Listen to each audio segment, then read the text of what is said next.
Le 30 octobre 1759, les habitants du Moyen-Orient ont été réveillés en sursaut par un tremblement de terre. Des fissures sont apparues sur les murs de leur maison, les toits ont commencé à s'effondrer. Les gens sont sortis en courant de leur maison et se sont rassemblés dans des zones dégagées. Mais à cause des fortes secousses, ils continuaient à perdre pied et à tomber. Un mois plus tard, un autre tremblement de terre s'est produit qui s'est avéré être encore plus fort. Des arbres ont été brisés, des maisons se sont effondrées, des fissures profondes sont apparues dans le sol. La catastrophe a duré 2 minutes. Des oasis, des routes et des villes ont été détruites. Miraculeusement, les anciens bâtiments de Baalbek ont résisté au tremblement de terre.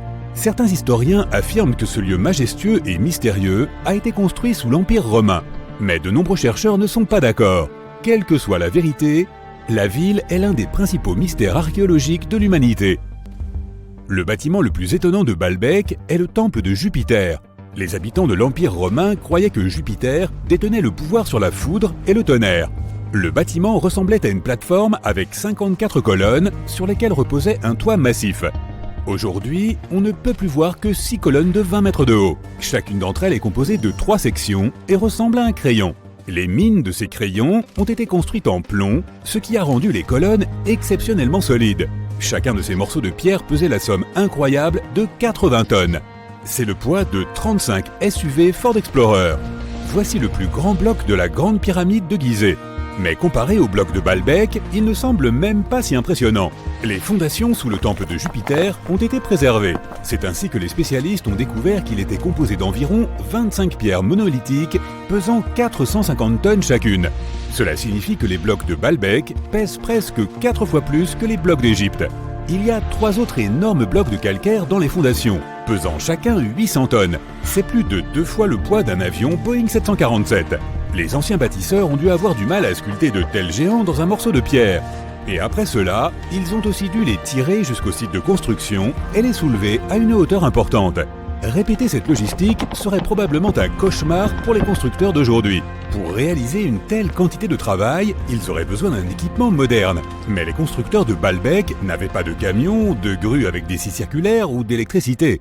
Comment les bâtisseurs du passé ont-ils réussi à faire cela ? Les scientifiques ont une théorie qui inclut des cordes, des treuils et des systèmes de levier. Naturellement, les ingénieurs du passé ont fabriqué tous ces gadgets en bois. À environ 900 mètres des ruines du complexe du temple se trouve une carrière. Les archéologues supposent que c'est là que les pierres de la construction ont été taillées. Ils y ont trouvé un bloc de calcaire qui semblait être trop grand, même pour cet endroit incroyable. Le monolithe a été baptisé la pierre du Sud. Il mesurait 20 mètres de long sur 4 mètres de large. Les anciens bâtisseurs n'ont pas eu le temps de le séparer complètement de sa roche-mère. Un groupe de scientifiques autrichiens a estimé que ce morceau de calcaire pesait plus de 1000 tonnes, soit l'équivalent de 3 avions Boeing ou 160 éléphants d'Afrique. Une autre surprise attendait les archéologues près de la pierre du Sud. C'était un deuxième monolithe pesant plus de 1200 tonnes. Mais les anciens bâtisseurs ne se sont pas arrêtés là. Ils ont continué à travailler. En 2014, dans la même carrière, des archéologues allemands ont déterré un bloc qui pesait 1650 tonnes. Personne n'a encore compris pourquoi les bâtisseurs du passé avaient eu besoin d'un morceau de pierre qui pesait autant que 125 bus scolaires. On ne sait pas non plus comment ils comptaient déplacer ce colosse et pourquoi ils n'ont pas terminé le travail. Quoi qu'il en soit, ce troisième monolithe est le plus grand morceau de pierre transformé de l'histoire de l'humanité. Il y a à ce jour plus de questions que de réponses. Certains chercheurs pensent que les anciens bâtisseurs avaient des équipements de pointe. D'autres ne le pensent pas, mais sont impatients de comprendre comment les bâtisseurs ont réussi à déplacer ces pierres. Il y a un grand nombre de bâtiments et d'artefacts anciens dans le monde. Beaucoup d'entre eux rendent encore les chercheurs perplexes. Près de la pyramide de Djeser, en Égypte, les archéologues ont découvert un réseau de tunnels. Cet endroit s'appelle le Sérapéum. Il contient 24 sarcophages pesant de 70 à 100 tonnes. Les boîtes géantes ont été sculptées dans un seul morceau de granit et recouverts de lourds couvercles. Les sarcophages sont parfaitement symétriques. Au toucher, leurs parois sont aussi lisses que du verre. Même avec notre niveau actuel de technologie, c'est très difficile à réaliser. Mais les anciens Égyptiens ont réussi cet exploit. La coupe de Lycurgue est un artefact inestimable et un exemple de nanotechnologie ancienne. Elle est faite d'un verre qui peut changer de couleur. Si tu mets une source de lumière devant la coupe, elle devient verte. Si la lumière est derrière la coupe, elle devient rouge foncé. Dans ce cas, la figure du roi grec Lycurgue devient violet pâle. Les scientifiques n'ont compris comment ce changement de couleur fonctionnait qu'à la fin du XXe siècle. Grâce au microscope, ils ont détecté des nanoparticules d'argent, d'or et de cuivre. Elles avaient été ajoutées à la matrice de verre. Grâce à cela, tu peux observer un changement de couleur appelé dichroïsme. Fait intéressant, l'or et l'argent ont été broyés en fine poussière. C'est presque impossible à réaliser par accident. Très probablement, les anciens experts savaient parfaitement ce qu'ils faisaient. En Bolivie se trouve un curieux endroit appelé Pumapunku. On dirait que d'anciens géants y ont joué avec un énorme jeu de construction. Et après le jeu, ils ont oublié de remettre les pièces dans la boîte. Mais il n'y avait pas plus de géants autrefois qu'aujourd'hui. Ces énormes blocs de pierre ont simplement été sculptés par d'anciens bâtisseurs, il y a plus de 1500 ans. Certaines des pierres pèsent 100 tonnes. Les blocs ont été apportés à une altitude de près de 3900 mètres depuis la carrière située à 95 km du site de construction. Il n'y a pas de forêt dans cette zone, ce qui signifie que les bâtisseurs n'ont pas pu utiliser d'arbres pour fabriquer des rondins de bois. Le monument appartient à la civilisation Inca, or les scientifiques sont sûrs qu'elle n'avait aucun usage pour la roue. En 1992, les habitants d'un village chinois ont décidé de drainer un étang. Leurs ancêtres l'utilisaient pour laver le linge et attraper des poissons depuis des centaines d'années. Ils ont pompé l'eau sans relâche pendant 17 jours.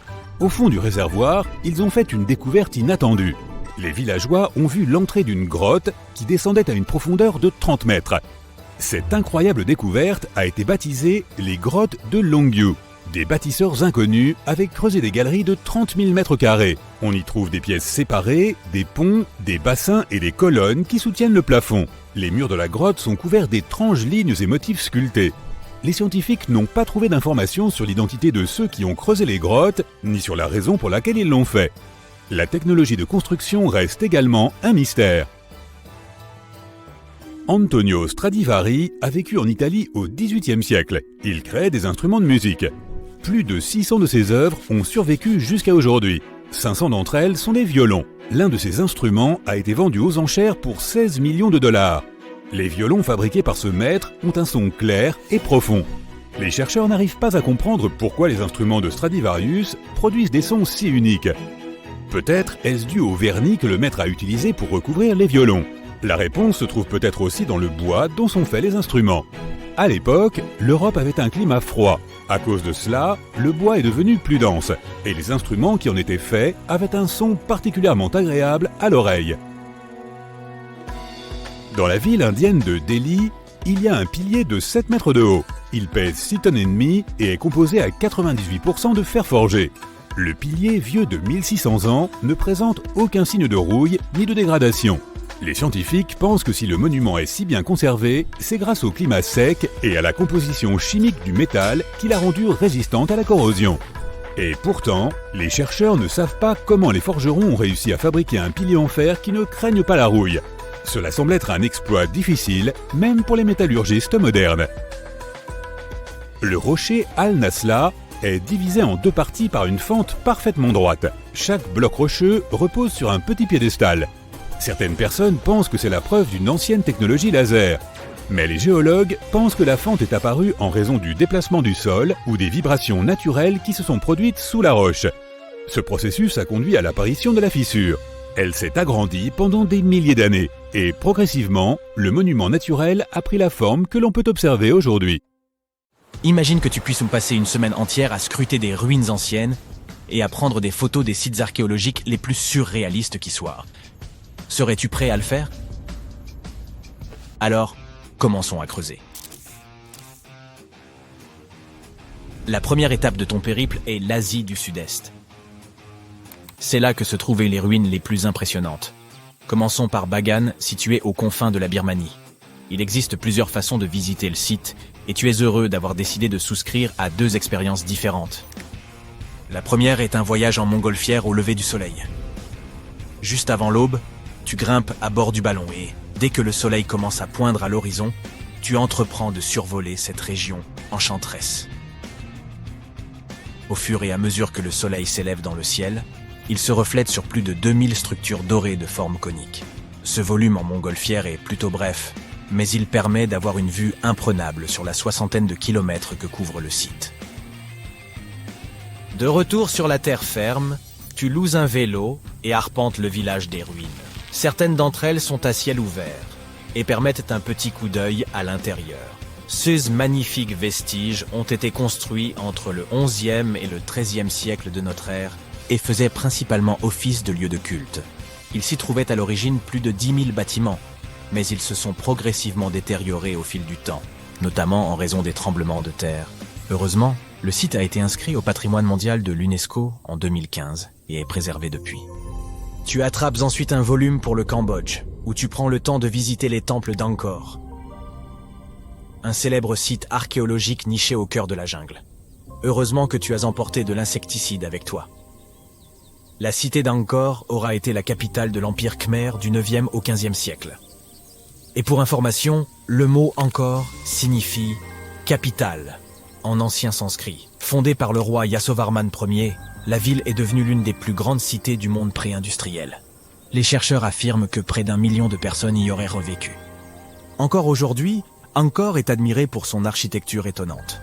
Le style Khmer se reconnaît à l'emploi d'énormes blocs de grès. Et les tours du complexe auraient été autrefois décorées d'or. Mais aujourd'hui, le site ne consiste plus qu'en un labyrinthe de temples envahis de lianes. La ville fut abandonnée en 1431 pour n'être redécouverte que dans les années 1840. Oh, et si tu ne t'en doutais pas déjà, il s'agit également d'un site répertorié au patrimoine de l'UNESCO, et ce depuis 1992, des fois que tu voudrais te vanter auprès de tes amis de tes aventures culturelles à l'avenir. Ton périple se poursuit en Égypte. Tu es ici pour visiter le temple de Karnak, dans la cité de Luxor. Pour t'y rendre, tu optes pour le moyen le plus romantique, à savoir une croisière en bateau sur le Nil. En quittant le Caire, tu te diriges vers le sud jusqu'à atteindre la célèbre cité antique. Autrefois connue sous le nom de Thèbes, Luxor fut pendant des siècles la capitale de l'Égypte et un véritable centre administratif et économique. C'est pourquoi le complexe de Karnak est un site archéologique d'une telle importance.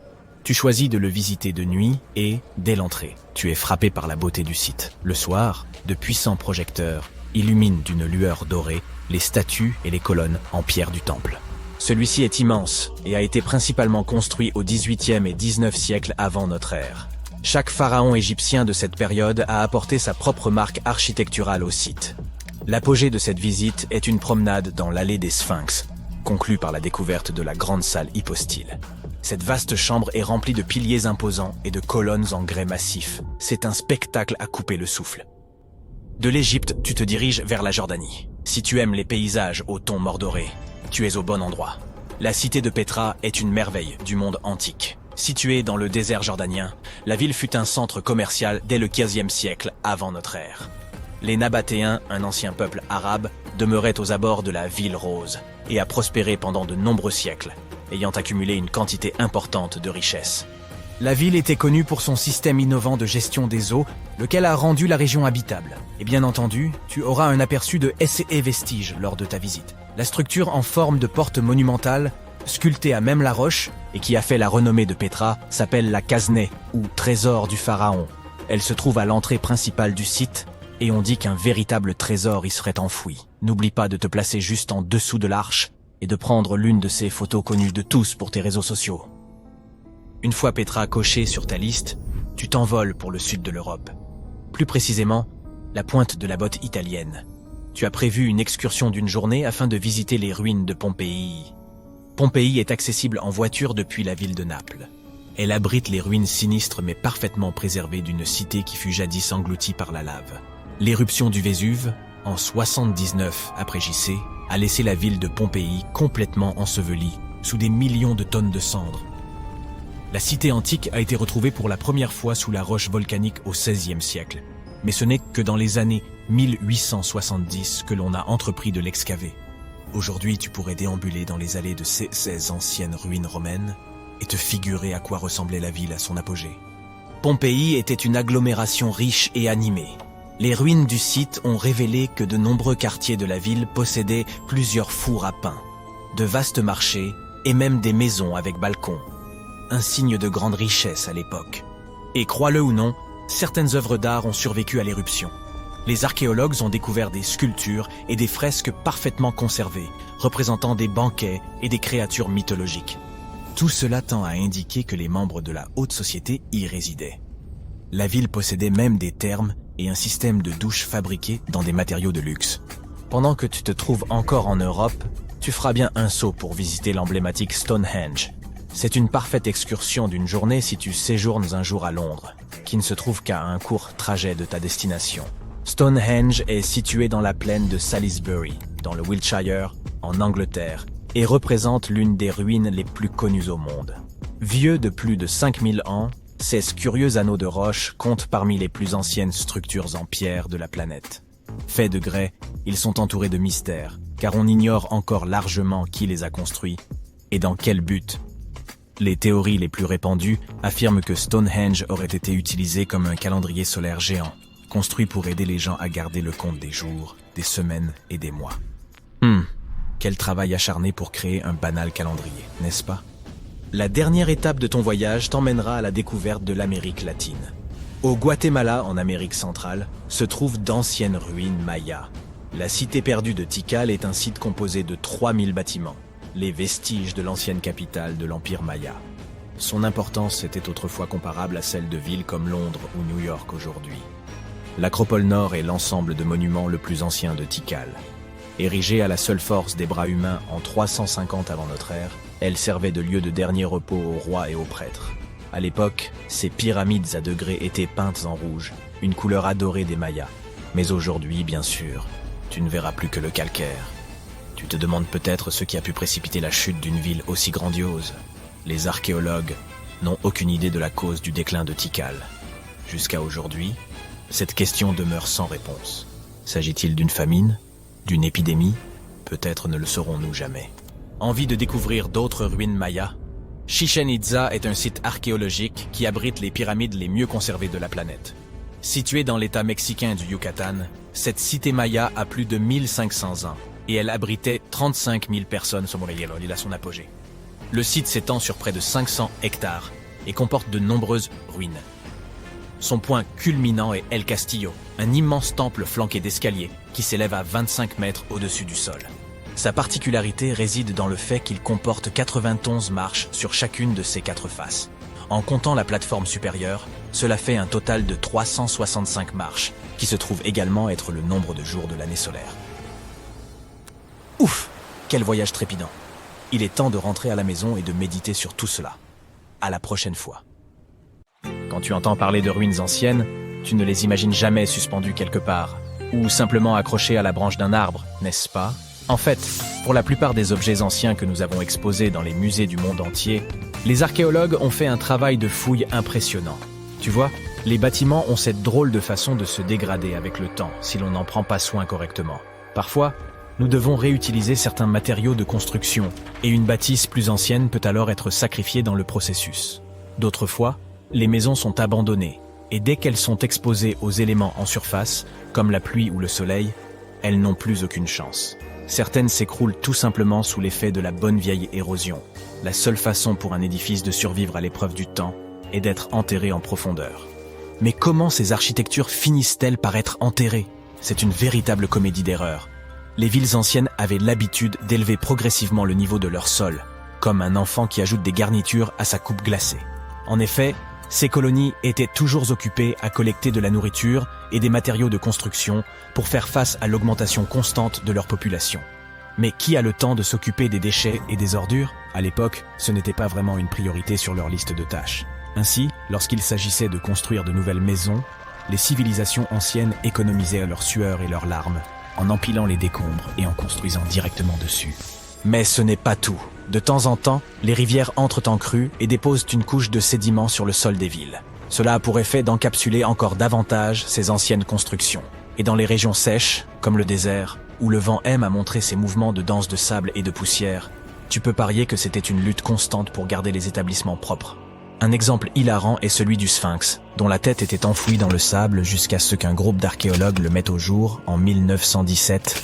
Certaines villes anciennes ont fini par être recouvertes parce qu'elles étaient complètement abandonnées. Avec moins d'activité humaine pour contrôler leur expansion, les graines de plantes n'ont pas pu résister à l'opportunité et ont germé un peu partout. Elles ont absorbé le dioxyde de carbone de l'air et se sont développées, ajoutant de plus en plus de volume au sol. Scieuses racines effrontées ont même décidé de stabiliser le sol constitué de matière végétale en décomposition, créant ainsi plusieurs couches de terre. C'est comme si Mère Nature s'était lancée dans un ultime projet de bricolage, avec les plantes comme fidèles auxiliaires. Fouiller dans les secrets des civilisations anciennes, ce n'est pas seulement déterrer un monde perdu, c'est aussi une quête épique pour révéler les trésors cachés sous les couches de l'histoire. Mais comment les archéologues savent-ils d'abord où creuser? Si tout est recouvert de multiples couches de sédiments, de débris et de racines de plantes, ils doivent avoir une sorte de système auquel ils se fient avant de se lancer dans un nouveau projet, n'est-ce pas? Tout d'abord, ce ne sont pas toujours eux qui suggèrent des fouilles archéologiques à tel ou tel endroit. Je m'explique. Supposons que tu sois un entrepreneur et que tu souhaites construire un nouveau complexe d'appartements luxueux dans ta ville. Cependant, certaines législations locales imposent des exigences avant que ton projet ne puisse démarrer. Par exemple, avant de commencer à construire sur un terrain, il peut être nécessaire de faire appel à des spécialistes pour vérifier le sol.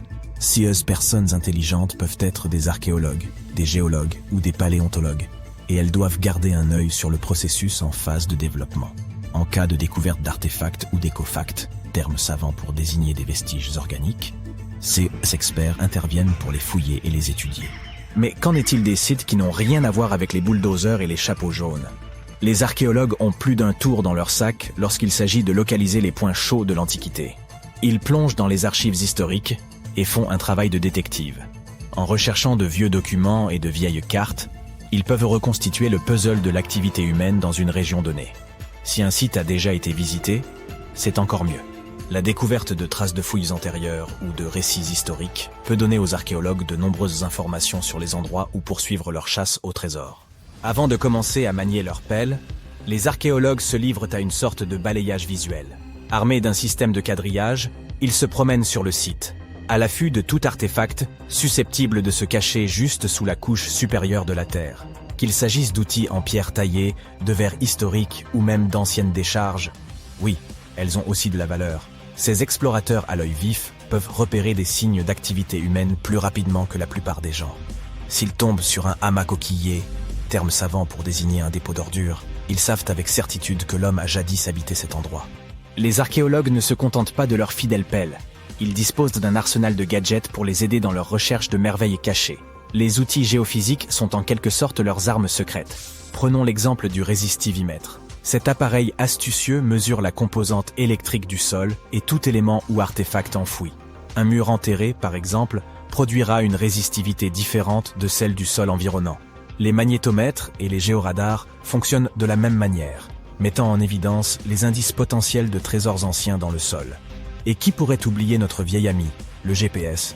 Il aide les archéologues à cartographier des emplacements précis, comme une carte au trésor high-tech les menant directement à leur peau d'or. Tu souhaites visiter virtuellement certains des sites archéologiques les plus importants du monde? Suis-moi. Au Royaume-Uni, par exemple, tu trouveras cet endroit intéressant appelé Stonehenge. C'est l'un des nombreux Henges répartis dans le pays, mais celui-ci est vraiment exceptionnel. Imagine cela.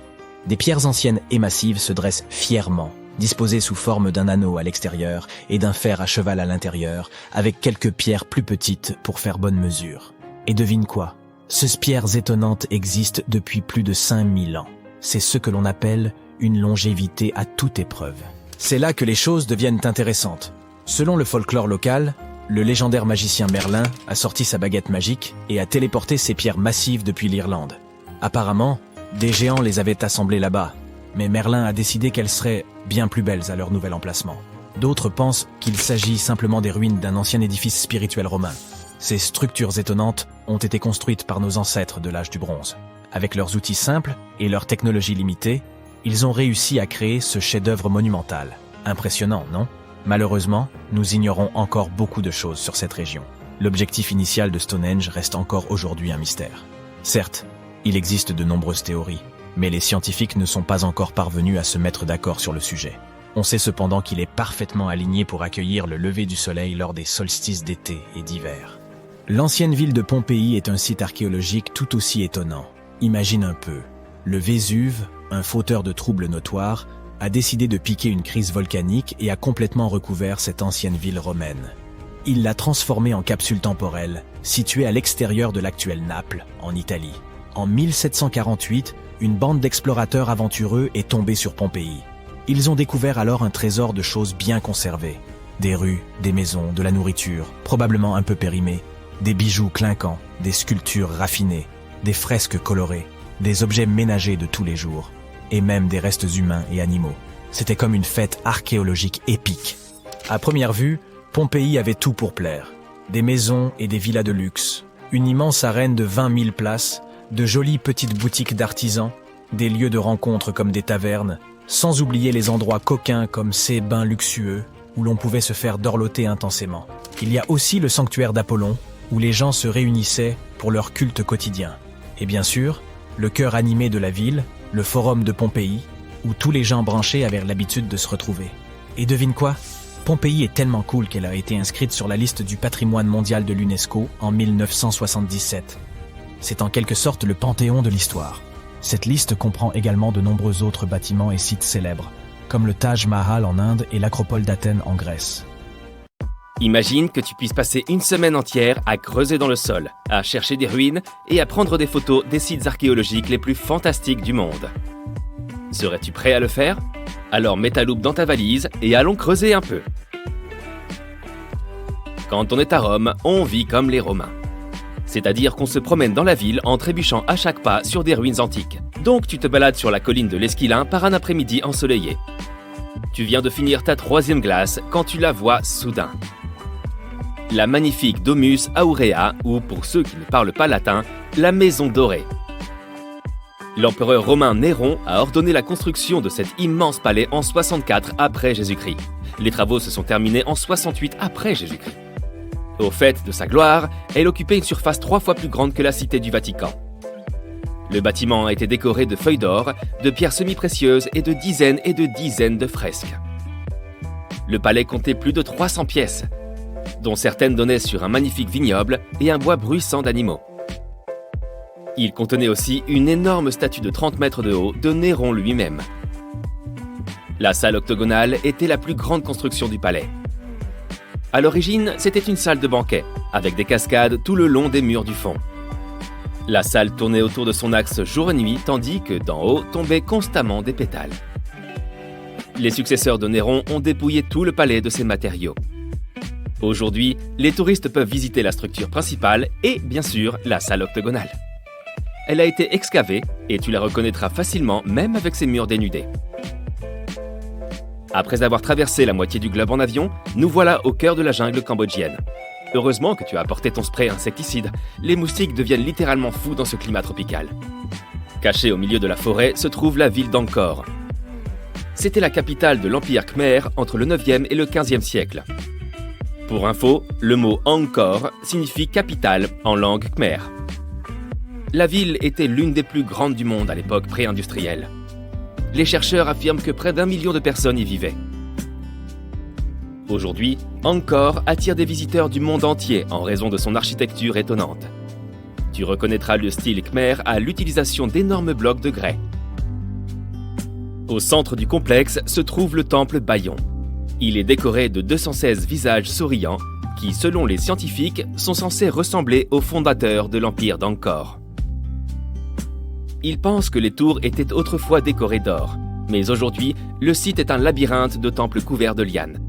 La ville a été abandonnée en 1431 et n'a été redécouverte que dans les années 1840. En 1992, elle a été inscrite au patrimoine mondial de l'UNESCO. Les États-Unis ne sont pas nécessairement synonymes de ruines, mais en voici une. Dans l'état montagneux du Colorado, se trouve l'ancien lieu de résidence des Anasazi. Dans tout le parc national de Mesa Verde, on trouve plus de 600 habitations, construites sur les falaises par les Anasazi dans les années 1190. Le Cliff Palace comptait à lui seul plus de 150 pièces. C'était un bâtiment à plusieurs étages fait de grès et de mortier de boue. Pour arriver à la maison du balcon, les visiteurs doivent grimper une échelle de 10 mètres. De là, tu pourras voir un village de taille moyenne, composé de 38 pièces et de 2 kivas. Les kivas sont des chambres traditionnelles construites par les Anasazi à des fins cérémonielles. En 1300, les Anasazi ont cessé de vivre dans la région de Mesa Verde. Heureusement, le site est maintenant ouvert aux visites. Si tu aimes les paysages aux couleurs de terre cuite, tu es au bon endroit. La ville de Pétra est une merveille du monde antique. Située dans le désert de Jordanie, la ville était un haut centre commercial au IVe siècle avant Jésus-Christ. Les Nabatéens, un peuple arabe ancien, vivaient dans la ville rose et ont prospéré pendant de nombreuses années, accumulant une grande quantité de richesses. Ils ont inventé un système innovant pour que l'eau y circule et ont ainsi rendu la région habitable. La structure, en forme de porte sculptée dans la roche, est célèbre. On la surnomme le trésor du pharaon. Elle se trouve à l'entrée principale du site et on dit qu'un trésor caché se trouve en dessous. Au début des années 2000, le site a été nommé l'une des 7 nouvelles merveilles du monde. Très loin de cet endroit, au Guatemala, se trouvent d'anciennes ruines mayas. La cité perdue de Tikal est un site composé de 12 000 édifices, les vestiges de la capitale de l'ancien empire maya. Elle est comparable en importance à Londres ou à New York. L'Acropole Nord est le plus ancien complexe de monuments de Tikal. Construit par la seule main de l'homme en 750 avant Jésus-Christ, il servait de lieu de repos aux dignitaires et aux rois.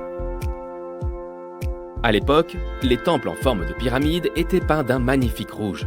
Les Mayas adoraient cette couleur. Aujourd'hui, bien sûr, tout est couleur de calcaire. Les archéologues ignorent la raison de la chute de Tikal. Est-ce la sécheresse qui l'a causée, une maladie ou quelque chose de complètement différent? Sur la rive gauche du Tigre se trouve une ancienne ruine étrange, une grande arche abîmée. Elle appartenait à une ville appelée Ctésiphon, le joyau de l'Empire perse pendant plus de 800 ans. La ville abritait un palais extravagant, doté d'une mosaïque de verre, de tapis ornés de joyaux et de beaucoup de marbre. D'ailleurs, pourquoi les rois semblent-ils tant adorer le marbre? L'arche faisait partie du complexe du palais impérial. Jusqu'à l'époque moderne, c'était la plus grande voûte autoportante construite par l'homme. Tu remarqueras qu'il n'y a aucun pilier pour la soutenir. En raison de son immense richesse, la ville était constamment la cible d'autres empires, jusqu'à ce qu'elle finisse par tomber. Tu as envie de découvrir d'autres ruines mayas? Chichén Itzá est un site archéologique dont les pyramides sont les mieux préservées de la planète. Située dans l'état du Yucatan au Mexique, cette cité maya a plus de 1500 ans. À son apogée, elle abritait 35 000 personnes. Le site compte un total de 26 ruines à découvrir. Le point culminant est El Castillo, un énorme temple qui se dresse à 24 mètres au-dessus du sol. Sa caractéristique la plus singulière est qu'il comporte 91 marches sur chacun de ses 4 côtés. En comptant la plateforme supérieure, cela fait 365 marches, soit le nombre de jours de l'année solaire. La plus ancienne cité perdue de cette liste remonte à la période néolithique. C'est à ce moment-là que nous, les êtres humains, avons commencé à pratiquer l'agriculture pour la première fois, au lieu de vivre selon un mode de vie entièrement nomade basé sur la chasse et la cueillette. Dans l'archipel des Orcades, au large de l'Écosse, se trouve un site préhistorique connu sous le nom de Skara Brae. Grâce à d'excellents travaux de restauration, le site est très bien conservé. Tu peux voir des habitations préhistoriques avec des foyers, des meubles en pierre et même des toilettes primitives. Les chercheurs ont aussi trouvé des symboles runiques sur le site, ce qui signifie qu'il est possible qu'ils se soient essayés à une forme d'écriture. Ah, la Grèce. Quelqu'un veut de la feta? Nous voilà arrivés au cœur des cœurs de l'archéologie. Mais aujourd'hui, nous explorerons un site en particulier, le colosse de Rhodes. Aussi connu sous le nom de géant de bronze, il était l'une des 7 merveilles du monde antique, se dressant dans le port de la ville grecque de Rhodes au IIIe siècle avant Jésus-Christ. On dit que le colosse mesurait 32 mètres de haut. On pense aussi que la statue a été construite avec l'aide de 900 chameaux. Malheureusement, elle n'est restée debout que pendant une 60aine d'années. Un tremblement de terre dévastateur l'a réduite en miettes, si bien qu'en visitant les lieux, les visiteurs ne découvraient plus qu'un pied géant.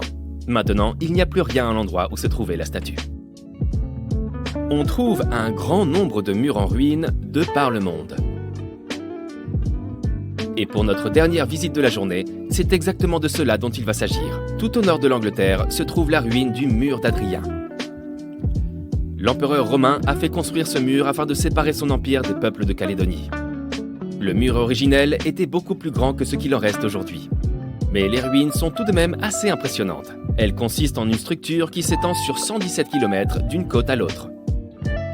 À l'époque, le mur d'Adrien abritait 17 grands forts et de nombreuses tours d'observation afin d'assurer une sécurité maximale à cette province. Le mur est tombé dans l'oubli lorsque les Romains ont déserté l'île de Bretagne au début du 5e siècle. Les gens ont commencé à le dépouiller pour construire des églises, des fermes et même des maisons. Aujourd'hui, si tu décides de visiter les ruines, tu ne verras que des fragments d'environ 1 mètre de haut. Mais c'est quand même assez chouette, hein? Tartessos, une société mystérieuse et très avancée qui a autrefois prospéré, puis disparu soudainement sans crier gare. Mais avant leur disparition totale, ils ont accompli des rituels étranges, comme s'ils cherchaient à se protéger de quelque chose. Qu'a-t-il bien pu leur arriver? Essayons de le découvrir ensemble. Nous nous rendons dans le sud-ouest de l'Espagne, il y a environ 2500 ans. Autrefois se trouvait ici une splendide cité, le centre de commerce de Tartessos. Imaginez un temple au cœur d'une ville désertée, un édifice monumental de 2 étages à couper le souffle. Une puissante odeur de viande grillée emplit l'air et la fumée s'élève haut dans le ciel, embaumant tout le sanctuaire. Le soleil s'est déjà couché. Il est temps de se préparer pour le rituel. Nous pénétrons dans l'ancienne salle monumentale. À l'intérieur, des centaines de personnes se rassemblent autour d'une longue table en bois, ornée de poteries délicates et de bols faits de bronze. Ils boivent et festoinent. Ces gens s'amusent bien plus que les animaux à l'extérieur du bâtiment qui sont en train d'être préparés pour le rituel. Chevaux, vaches, cochons, ânes et même des chiens. Tous ont été amenés ici pour apaiser les divinités. Et ce qui se passe après le rituel est encore plus incroyable. À la fin de la cérémonie, les gens saisissent des torches et incendient tout le bâtiment. Tout est réduit en cendres et en braises rougeoyantes. Et lorsque les dernières s'éteignent, on attrape des pelles et on commence à ensevelir l'endroit. Il leur faudra plusieurs jours pour enfouir l'ancien sanctuaire sous des tonnes de terre. Ils travaillent sans relâche. À certains endroits, l'épaisseur des couches de boue et d'argile atteindra plus de 4 mètres. Puis, ces gens, les derniers Tartésiens connus, quittent simplement l'endroit et disparaissent de notre monde, pour toujours. Mais que s'est-il passé? Pourquoi ont-ils fait tout cela? Commençons par le commencement. Tartessos a été mentionné pour la première fois dans des textes grecs et romains il y a plusieurs milliers d'années. Mais pendant longtemps, nous ne savions pas exactement de quoi il retournait. Toutes ces descriptions étaient aussi confuses que contradictoires. Certains archéologues pensaient que Tartessos était un port maritime. D'autres croyaient qu'il s'agissait d'une rivière ou d'un réservoir. Certains allaient même jusqu'à suggérer un lien avec la mythique Atlantide, une idée vite rejetée par la communauté scientifique, faute de preuves. Mais aujourd'hui, enfin, nous connaissons la vérité. Tartessos était une ancienne civilisation située sur la péninsule ibérique, l'une des régions les plus méridionales d'Europe. Elle a prospéré du 9e au 5e siècle avant Jésus-Christ, avant de disparaître soudainement, il y a environ 2500 ans. Cette civilisation était prospère. La région possédait d'importantes réserves de métaux, se favorisant une économie florissante. De l'argent, du cuivre, du plomb et d'autres ressources étaient extraits des montagnes locales de la Sierra Morena. Presque tous les habitants s'adonnaient au commerce, une activité répandue chez eux. N'est-il pas étrange qu'il reste si peu de traces de leur existence? Peu de monuments de leur culture ont subsisté jusqu'à aujourd'hui. En tout, les scientifiques ont pu identifier environ 20 sites archéologiques liés à Tartessos à travers toute l'Espagne. 3 d'entre eux ont été mis au jour dans la vallée du Guadiana. Cancho Roano, Casas del Turuñuelo et La Mata. Commençons par le premier. Cancho Roano a été découvert en 1978. Cette trouvaille est l'une des pièces les plus significatives du puzzle tartésien. Il s'agit de l'une des structures les mieux conservées de cette civilisation. Non seulement les murs ont survécu jusqu'à nos jours, mais également l'autel, le fossé qui l'entourait et plusieurs artefacts, tels que des bijoux et des gobelets. C'était un bâtiment carré entouré d'un profond fossé rempli d'eau. Et pour être honnête, nous ne connaissons toujours pas sa fonction exacte. Nous supposons simplement qu'il pourrait s'agir d'un ancien temple. Certains rituels y étaient pratiqués, comme l'incendie du temple suivi de son ensevelissement sous d'épaisses couches de sable et d'argile. On y a même laissé quelques précieux artefacts, comme des outils et des bijoux en or. Passons à la découverte suivante. Casa del Turuñuelo est également l'un des complexes de cette époque les mieux préservés de tout le bassin méditerranéen occidental. Découvert il y a seulement quelques années, en 2015, il n'a pas encore été entièrement étudié. Mais nous savons déjà que cet endroit était plutôt étrange. Casas del Turuñuelo était un bâtiment somptueux et non un simple campement. On parle d'un lieu à l'architecture monumentale et impressionnante, avec de vastes escaliers, des voûtes au plafond, des matériaux raffinés venus de tout le pourtour méditerranéen, et les toutes dernières technologies de construction. C'était censé être un lieu de pouvoir, peut-être même un palais. Et oui, cet endroit est également devenu le décor de terribles rituels. On ne sait pas vraiment si les Tartésiens avaient dans l'intention de détruire ce lieu magnifique dès le début, mais c'est ici qu'ils ont réalisé le plus grand rituel de la région, impliquant plus de 50 animaux, y compris les plus précieux, les chevaux, qui étaient leur seul moyen de transport. Le fait qu'ils aient de sacrifier leurs chevaux peut indiquer qu'ils prévoyaient de rester ici pendant un certain temps. Peut-être espéraient-ils apaiser les dieux et s'établir sur ces terres. Le rituel a été réalisé exactement tel qu'ils le souhaitaient. Et, tout comme Canchoroano, l'endroit a également été incendié. Une fois le rituel achevé, les habitants ont enseveli le site et sont repartis, disséminés à travers la péninsule ibérique. Aujourd'hui, c'est un lieu tranquille et déserté. Tout comme Canchoroano, il se dresse d'ici intact depuis plus de 2000 ans. Notre dernière découverte est celle de la Mata, mise au jour bien plus tôt que les deux autres, en 1930. La ressemblance entre elles est frappante, car la Mata a connu le même sort. Elle a été incendiée et oubliée pendant des siècles. Tout cela reste très étrange. Il semble que les Tartésiens fuyaient quelque chose. Peut-être que des événements les ont poussés à construire ces salles de banquet et à organiser des rituels à grande échelle. Ils ont pu croire que les dieux s'étaient détournés d'eux et auront tenté de les apaiser. Mais hélas, cela n'a pas fonctionné. En conséquence de quoi, ils ont été contraints de quitter leur temple et ont vite disparu à jamais. Et d'ailleurs, pourquoi ont-ils disparu après tout? Eh bien, c'est un autre mystère de cette civilisation. Une des questions les plus importantes est, savaient-ils qu'ils allaient disparaître ou cela a-t-il été inattendu? Ont-ils essuyé une catastrophe soudaine à laquelle ils tentèrent d'échapper? Ou était-ce autre chose? Les scientifiques ont plusieurs théories à ce sujet. La première théorie avance que plusieurs grands tremblements de terre et tsunamis consécutifs auraient pu se produire dans la région. Ces catastrophes naturelles auraient détruit ces peuplements et fortement démoralisé les survivants. Peut-être cherchaient-ils à échapper à cela. Une autre théorie évoque certains problèmes d'ordre commercial.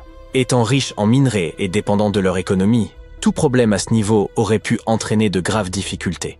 S'ils avaient connu une crise minière, alors les relations entre différentes nations auraient pu se détériorer considérablement, rendant la situation très difficile. La vérité se trouve probablement quelque part entre ces théories. La plus récente suggère qu'au VIe siècle avant Jésus-Christ, un tsunami de grande ampleur aurait frappé le port de Tartessos, endommageant gravement l'économie et détériorant les relations de Tartessos avec ses voisins. Quoi qu'il en soit, tout cela relève de la spéculation. Ce site est une véritable mine d'or pour les archéologues. Il renferme une quantité immense d'informations et de secrets qui attendent encore d'être dévoilés. Les Tartésiens n'avaient aucune idée qu'en enterrant leurs artefacts, ils offraient un cadeau inestimable aux futurs chercheurs. Et tandis que les scientifiques poursuivent leurs recherches, nous pouvons d'ores et déjà admirer les découvertes faites jusqu'à présent. Les amateurs d'histoire peuvent admirer des outils tartésiens, des figurines de chevaux et des pièces en ivoire décorées au musée archéologique de Badajoz. Espérons que dans le futur, les archéologues en apprendront davantage sur cette civilisation et que nous découvrirons enfin ce qui leur est arrivé. Nous sommes en 1923. Deux adolescents se faufilent hors de chez eux au milieu de la nuit à Florida City. Selon la rumeur, un homme construisait tout seul un château de pierre. Mais chaque fois que quelqu'un essayait de voir ce que l'homme faisait, il s'arrêtait de travailler. Les adolescents, curieux, ont réussi à pénétrer dans le jardin d'Ed et ont vu quelque chose qu'ils ont plus tard décrit comme véritablement magique. Ils ont vu des pierres flotter comme des ballons à l'hélium, L'homme était capable de déplacer jusqu'à 30 tonnes sans l'aide de personne pour bâtir son château. Nul n'était autorisé à le voir travailler, mais il parlait fièrement de son projet dans toute la ville. Et quand les gens lui demandaient comment il faisait pour construire un château de pierre de ses propres mains, il répondait simplement « J'ai percé le secret des pyramides ». Cette histoire commence en Lettonie, le pays d'origine d'Edward Lidskalnin. Edward est né dans un petit village le 12 janvier 1887. Il a grandi dans une famille de maçons, ce qui explique sans doute sa connaissance des techniques de construction anciennes. Cependant, c'était un enfant maladif et il était incapable de porter de lourdes charges ou de pratiquer une activité physique intense. Un revers de fortune a décidé du destin d'Edward lorsqu'il avait 26 ans. L'amour de sa vie a rompu leurs fiançailles et Ed, le cœur brisé, a décidé de déménager aux États-Unis. Il a vécu dans divers États américains avant de finalement s'installer en Floride où son aventure a commencé. Ed a passé des années à chercher une terre où construire la maison de ses rêves. Les bonnes terres agricoles ne l'intéressaient pas. Lorsque les gens lui demandaient pourquoi, il ne répondait que par un sourire. Finalement, il s'est décidé pour un terrain et l'a acheté contre les recommandations de ses plus proches amis. Le sol était rocheux et par conséquent incultivable. Mais il était parfait pour ce qu'il cherchait à faire. Les amis d'Ed le décrivaient souvent comme quelqu'un d'excentrique. Lorsqu'on lui demandait pourquoi il voulait construire une maison, il se contentait de répondre « C'est pour l'amour de mes 16 ans. Un jour, elle reviendra. » Puis il changeait de sujet de conversation. Il a fallu environ 30 ans à Ed pour terminer le château de corail et il a tout fait tout seul. Il ne travaillait que la nuit et ne laissait jamais personne voir ce qu'il faisait. Le château de corail est un ouvrage rempli de mystères. Si tu voulais visiter le site à l'époque, tu devais passer par une porte tournante de 9 tonnes et de 2 mètres de haut que même un enfant pouvait pousser avec qu'un seul doigt. Ed était si fier de sa porte qu'il a initialement nommé son site le parc à la porte de pierre. Il n'a été rebaptisé château de corail que bien plus tard, après le décès d'Edward. Une fois à l'intérieur, les visiteurs peuvent admirer les incroyables merveilles de construction d'Edward Lidskalnin. Des tours, des symboles mystiques, des meubles et des balançoires, tout entièrement faits de blocs de pierre monolithiques. Les pierres sont posées les unes sur les autres et ne tiennent ensemble que par leur propre poids. Et crois-le ou non, le parc compte environ 1100 tonnes de pierre. Aujourd'hui, si tu visites la maison d'Ed, tu pourras même voir les instruments élémentaires qu'il utilisait pour travailler. Burin, marteau, cordes et poulies. Mais ces réalisations semblent difficilement imaginables avec des équipements modernes. Sans eux, elles semblent impossibles. L'énigme du château de corail réside dans sa construction même et les techniques utilisées. Sur la seule photo d'Ed Lidskalnin au travail, nous voyons une structure à levier simple composée d'un palan à chaîne attaché à un trépied de bois. Le trépied était fait de vieux poteaux téléphoniques surmontés d'un caisson en bois.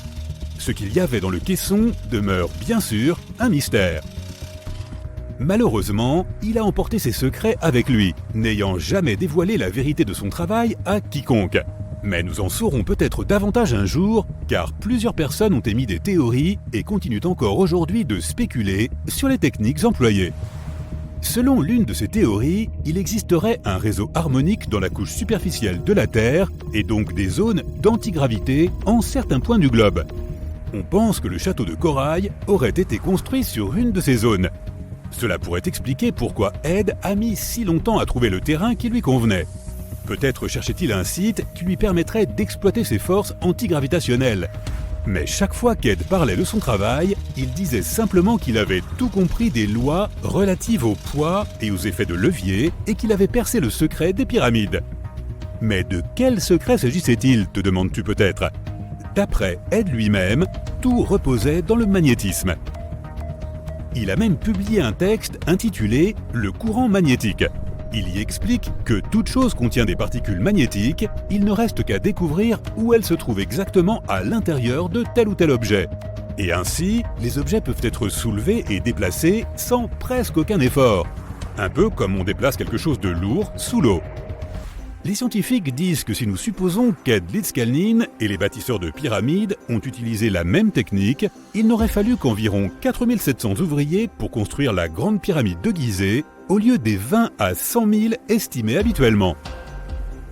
Mais cette histoire recèle encore de nombreux mystères. À la fin des années 1920, Ed terminait la construction de son château de corail à Florida City. Des rumeurs sur son travail s'étaient répandues dans toute la ville. Les gens disaient qu'Ed cachait de l'argent quelque part dans sa maison. Une nuit, un groupe d'hommes a attendu qu'Ed se trouve seul pour s'introduire dans le château et le cambrioler. Ils n'ont pas trouvé d'argent et n'ont heureusement pas fait de mal à Ed. Mais les jours suivants, celui-ci a décidé qu'il valait mieux qu'il quitte ces terres. Bien sûr, il n'a pas emporté que sa brosse à dents avec lui. Il a décidé de déplacer l'ensemble du château de corail sur un autre site, à 10 km de l'endroit où il avait bâti son parc. La légende raconte qu'Ed aurait engagé un chauffeur de camion en exigeant qu'il garde le secret sur ce qu'il avait l'intention de faire. Il lui a demandé de regarder ailleurs pendant qu'il chargeait le camion tout seul, déplaçant toutes les pierres sans aucune aide. Une fois le camion rempli, Ed est allé installer son château à Homestead, en Floride, où le parc se trouve encore aujourd'hui. En 1986, on a envoyé une équipe d'ingénieurs de l'Université de Floride pour tenter de réparer la porte d'entrée du parc, ce portail tournant de 9 tonnes dont Ed était si fier. Ils s'y sont rendus munis des équipements les plus modernes, parmi lesquels une grue de 20 tonnes. Lorsque les ingénieurs ont démonté la porte, ils ont remarqué qu'Ed avait placé une étrange pierre circulaire au-dessous. Les ingénieurs ne comprenaient pas comment cette pierre de la taille d'un frisbee pouvait soutenir un poids de 9 tonnes sans être immédiatement réduite en miettes. Ils ont envoyé la pierre au département de géologie de l'Université de Floride, mais les géologues l'ont simplement renvoyée en affirmant qu'ils ne savaient pas d'où elle pouvait provenir. Rien dans leur base de données ne pouvait les renseigner sur son origine. Les ingénieurs ont remis la porte de 9 tonnes en place en essayant d'utiliser d'autres techniques. Au début, cela ne fonctionnait pas sans la base qu'Ed avait utilisée. Ils ont donc dû couper directement dans la pierre pour que la porte puisse à nouveau tourner, prouvant du même coup qu'aucune technologie moderne ne pouvait reproduire ce qu'Ed avait fait tout seul. Avance rapide jusqu'en 2011. Un homme a prétendu avoir percé le mystère des bâtisseurs de pyramides et d'Ed Litzkalnin lui-même. Wally Wallington, un ouvrier du bâtiment à la retraite du comté de Lapeer dans le Michigan, a réussi à construire quelque chose en utilisant des techniques similaires à celles utilisées par Ed. Wallington est célèbre pour avoir bâti son propre Stonehenge dans le Michigan. On dit qu'il a utilisé des machines simples, des leviers et des contrepoids pour déplacer des blocs de béton de plusieurs milliers de kilos. Contrairement à Ed, Wallington a partagé ses techniques avec le public. De multiples vidéos présentent les techniques d'ingénierie qu'il a mises au point en n'employant que des matériaux très simples. C'est vraiment impressionnant. Il a déplacé sa grange entière sur un autre site en n'utilisant que des outils élémentaires. Cependant, il n'y a aucun moyen de savoir si ce sont les mêmes techniques que celles utilisées pour la construction du château de corail. À ce jour, les secrets du célèbre château n'ont toujours pas été élucidés. Mais qui sait, nous y arriverons peut-être un jour. Voici une nouvelle. La plus ancienne pyramide du monde a été construite pendant la dernière période glaciaire. Et elle ne se trouve pas en Égypte. Il semblerait que nos ancêtres aient érigé une pyramide vieille de 27 000 ans à Java Ouest. Gunung Padang n'a pas l'air d'une vraie pyramide au premier abord. C'est plutôt une colline avec d'énormes pierres éparpillées partout. Mais les gens du coin semblent vénérer le site. Et ce depuis des siècles. Ce n'est que récemment que les autorités indonésiennes ont décidé de creuser un peu plus profondément pour en savoir plus. Ils ont fini par trouver les vestiges d'une société humaine. C'était plutôt inattendu, car la butte est assez haute. La seule certitude qu'on a tirée de ces fouilles est qu'il y avait des humains dans la région en 45 avant Jésus-Christ, ce qui semble raisonnable. Il revenait à un géologue indonésien nommé Danny Hillman de prouver que Gunung Padang fut la première pyramide du monde. Il a utilisé toutes sortes de nouvelles technologies pour essayer de le démontrer. Notre ami a utilisé la datation au carbone, creusant profondément sur le site pour extraire de gros morceaux de matière à analyser. Et il a découvert d'innombrables strates de pierre façonnées. Comme si en creusant sous Rome, on découvrait des tonnes de bâtiments enfouis. D'après ses recherches, il y avait des cavernes, et dans ces cavernes, des salles. Ce qui prouvait selon lui que des hommes étaient passés par là. En ce qui concerne les roches situées en haut du monticule, elles furent probablement placées là stratégiquement par ceux qui vivaient sur le site. Ils avaient besoin d'un endroit pour méditer, Ils ont donc arrangé les choses de manière harmonieuse. Leur surface lisse ne serait pas le résultat d'une érosion séculaire, mais du travail de grands sculpteurs, les Michel-Ange de leur époque. Si tout cela est vrai, alors les civilisations humaines ont commencé bien plus tôt que nous le pensions. Nos ancêtres, les humains du Paléolithique, n'avaient pas ce qu'il fallait pour être considérés comme civilisés. Ils n'avaient ni les outils ni les connaissances pour construire des pyramides. Ils auraient eu besoin de certaines compétences en maçonnerie, et c'est peu dire qu'on en manquait sérieusement à cette époque. Nombreux sont ceux qui doutèrent de Hillman. Sa théorie était séduisante, mais il n'avait pas de preuves, ni charbon de bois, ni fragments d'os. Il n'avait rien. Flint Dibble, un autre archéologue, a déclaré que sans preuve concrète d'activité humaine, on ne peut pas parler de véritables pyramides. Toutes ces données prouvent seulement que le sol du monticule remonte à 27 000 ans. Il pense que les roches situées au sommet ont simplement glissé au bas de la colline, comme le font normalement les roches.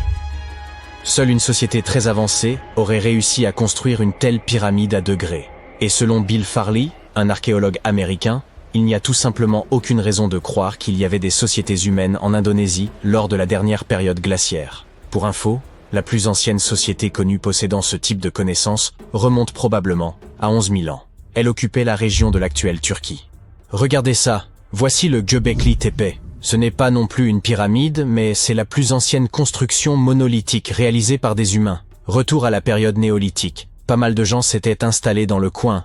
Nous avons des preuves de cela. Par exemple, les murs y sont couverts de dessins représentant des vêtements et des animaux sauvages. Jusqu'à récemment, c'est la pyramide de Djesser en Égypte, une construction à 3 côtés, qui détenait le titre de la plus ancienne pyramide du monde. Djesser est située à quelques kilomètres au sud du complexe de Gizeh, dans une ville appelée Saqqara. Elle a fait plusieurs apparitions dans la culture populaire. Au XVIIIe siècle, on la trouvait couramment dans les peintures européennes. Les jeunes hommes de l'élite culturelle faisaient un grand tour du monde et Saqqara était souvent en tête de liste. On la trouve également dans le jeu vidéo Assassin's Creed. Et sa représentation numérique y est bien plus précise que dans de nombreux dessins historiques. Construire des pyramides était une grosse affaire en Égypte ancienne. Les rois devaient y passer leur après-vie. Et si vous pensiez que la pyramide de Khéops était la plus ancienne au monde, eh bien Djeser a en réalité 70 ans de plus qu'elle. Le développement de nouvelles technologies a permis aux archéologues de faire des découvertes révolutionnaires. Et une nouvelle, ou plutôt ancienne, pyramide en Amérique du Sud pourrait remporter le titre tant disputé. Les pyramides étaient également très à la mode dans l'Amérique de l'ancien temps. Parmi elles se trouvent les emblématiques pyramides du complexe de temples de Tikal au Guatemala. Ce sont celles que l'on peut voir dans Star Wars numéro 4. Mais pour trouver la plus ancienne pyramide des Amériques, il faut voyager au Pérou.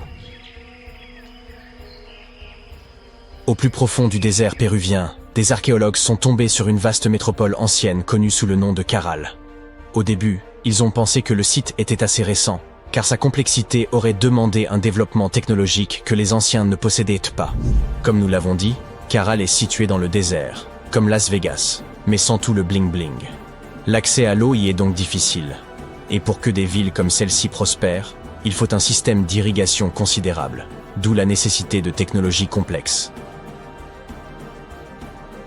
Les Péruviens nous ont vraiment surpris avec cette découverte.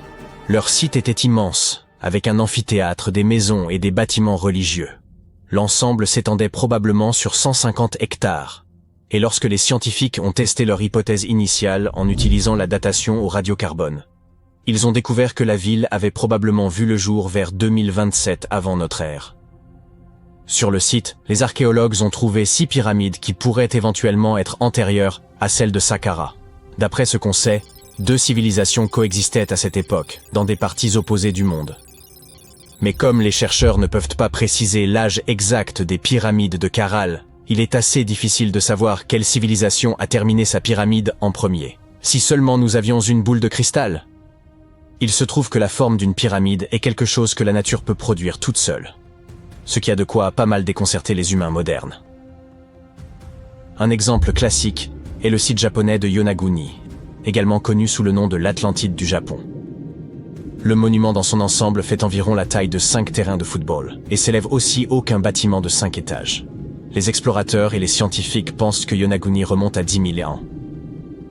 Pour le plus grand géologue marin du Japon, le professeur Masaki Kimura, Yonaguni est le patrimoine d'une civilisation perdue. Kimura a plongé plus d'une centaine de fois au cours des 10 dernières années pour explorer ces ruines. Selon lui, on y trouve des signes clairs d'activité humaine. Regardez cette piscine en forme de triangle sur la surface du monument. Kimura pense que c'est une preuve réelle de la présence humaine, car cette concavité triangulaire est un symbole historique des fontaines d'eau de la région. Comme c'est souvent le cas, tous les scientifiques ne sont pas du même avis. Pour beaucoup, Yonaguni est probablement le résultat de milliers d'années d'érosion. Et le fait que le monument soit constitué d'un énorme rocher les conduit à croire qu'il n'est pas d'origine humaine. Certes, ces énormes colonnes de basalte nous font penser aux ruines d'un palais, mais elles sont très probablement le résultat de l'intense activité volcanique de la région. Et au sujet de formations naturelles qui ressemblent à des créations humaines, on a beaucoup parlé d'une certaine pyramide martienne récemment. Cela fait un moment que nous essayons de prouver qu'il y a de la vie sur la planète rouge. Mais certains vont vraiment trop loin. Ils disent que de petits êtres verts ou gris ont construit une pyramide sur Mars et que ce serait la preuve qu'une civilisation existe. Cette photo a été prise il y a plus d'une décennie par le Mars Reconnaissance Orbiter, ou MRO. Mais elle a commencé à refaire surface récemment. On y voit ce qui ressemble à une pyramide à 3 côtés. Certains prétendent que les surfaces lisses de la pyramide ne peuvent y résulter que d'un travail extraterrestre. Mais ensuite la science intervient et nous explique que Mars abrite l'un des systèmes de canyons les plus profonds de tout le système solaire. La soi-disant pyramide est située dans ce que l'on appelle le secteur de Kandor-Chasma. Cette région martienne compte tout un tas de formations similaires qui ne sont rien de plus que le résultat de l'érosion. Il n'y a apparemment rien de surnaturel là-dedans. C'est étrange quand on y pense. Il y a de vieux monuments romains qui ont duré des milliers d'années, tandis que nos bâtiments modernes ont tendance à tomber très vite en ruine. Comment les Romains ont-ils réussi à créer des structures aussi solides, nombre d'entre elles avec une conception tout aussi complexe? Des recherches récentes ont montré que les Romains utilisaient un type de mortier qui dispose d'une mesure supplémentaire de protection contre les éléments. Il peut même se réparer de lui-même lorsqu'il est mouillé. Cette découverte explique non seulement pourquoi ces bâtiments sont durés des milliers d'années, mais elle pourrait aussi nous aider à fabriquer un ciment plus résistant de manière plus naturelle. Une étude récente montre que les Romains utilisaient des cendres volcaniques dans leur mélange de mortier pour le rendre plus solide, surtout lorsqu'il était proche de l'océan où l'air est plus humide et peut naturellement causer plus de dommages. De nos jours, nous fabriquons du béton à partir de sable, de roches, d'eau et d'un type spécial de ciment appelé le ciment Portland. Ce dernier est fabriqué en cuisant du calcaire, de l'argile et d'autres substances dans des fours extrêmement chauds qui atteignent plus de 70 degrés. Certes, cela crée un mélange bien homogène, mais il se fissure facilement et parfois il ne subsiste que quelques décennies. Cet incroyable béton romain présente une autre caractéristique intéressante. Il contient de petits morceaux blancs de calcaire, appelés clastes de chaux, qui demeurent à l'intérieur du béton et ne disparaissent pas avec le temps. Au début, cela peut ne pas sembler très attrayant, car il n'est pas aussi lisse que le béton que nous utilisons aujourd'hui. Et pendant de nombreuses décennies, les spécialistes ont estimé que la présence de ces petits morceaux de chaux dans le béton était néfaste en supposant qu'elle rendait les bâtiments moins résistants. Mais des chercheurs ont découvert que ces petits éclats aidaient en réalité le béton à se réparer de lui-même. J'aimerais pouvoir me réparer aussi facilement. Ils ont remarqué que lorsque le béton se lézardait, il semblait magiquement remplir ses fissures d'une substance appelée carbonate de calcium, présente dans les clastes de chaux. Les Romains fabriquèrent leur béton en mélangeant du sable, des cendres volcaniques et de la chaux brûlée, puis en ajoutant de l'eau. Cela s'appelle le mélange à chaud. Lorsque l'eau et la chaux entrent en contact, ils produisent une réaction chimique qui fait que le mélange devient très chaud, jusqu'à 90 degrés. Cela provoque également la formation de ces minuscules morceaux de chaux. Maintenant, ce béton peut se fissurer, et lorsque de l'eau, de pluie ou de mer s'y infiltre, elle fait dissoudre le calcium dans le béton. Celui-ci se colle alors aux fissures et les referme. Un peu comme une croûte sur un bobo. Bien sûr, les chercheurs ont dû éprouver cette méthode, et ils ont donc fabriqué du mortier comme le faisaient les Romains. Peu de temps après, ils l'ont fissuré ici et là. Ils ont placé ce mortier fissuré sous l'eau, et après 1 à 3 semaines, les fissures avaient disparu. Inutile de dire que cela ne s'est pas du tout produit avec le béton fabriqué selon les méthodes modernes. Les Romains ne connaissaient pas la science qui se cache derrière la fabrication de leurs robustes mortiers, mais ils ont trouvé la bonne recette à force d'expérimentation sur une très longue période. Des archives anciennes montrent qu'ils ont employé cette recette pour construire des structures solides, notamment pour leurs navires, et ont continué à l'utiliser une fois qu'ils ont constaté son efficacité. Tous les bâtiments romains ne sont pas parvenus au XXIe siècle en parfait état. Le Colisée, par exemple, l'une des constructions romaines les plus célèbres au monde, était presque 2 fois plus grand qu'il ne l'est aujourd'hui. Il a subi beaucoup de dommages au fil des siècles, pour finalement atteindre la forme que nous lui connaissons aujourd'hui. N'oublions pas que c'est un bâtiment assez ancien. Sa construction a commencé en l'an 70 sous le règne de l'empereur Vespasien, avant qu'il ne lance la célèbre marque de scooter qui porte désormais son nom. Tu sais, les Vespa? Non, je plaisante. Quoi qu'il en soit, depuis son inauguration, le Colisée a accueilli de nombreux événements, mettant en vedette les supplices des gladiators, una larga ventail d'animaux exotiques aux quels ont donné l'occasion de déjeuner tous ensemble. Malheureusement, tout a commencé à se dégrader en 217, quand un incendie a frappé les hauts parapets et une grande partie de l'intérieur du bâtiment. Il aura fallu tout un siècle pour terminer de réparer ces dommages. Tristement, la forme initiale du Colisée sera perdue à jamais. Un fort tremblement de terre s'en est suivi, et ça n'a pas aidé non plus. Ce dernier s'est produit dans le sud de l'Italie en 443.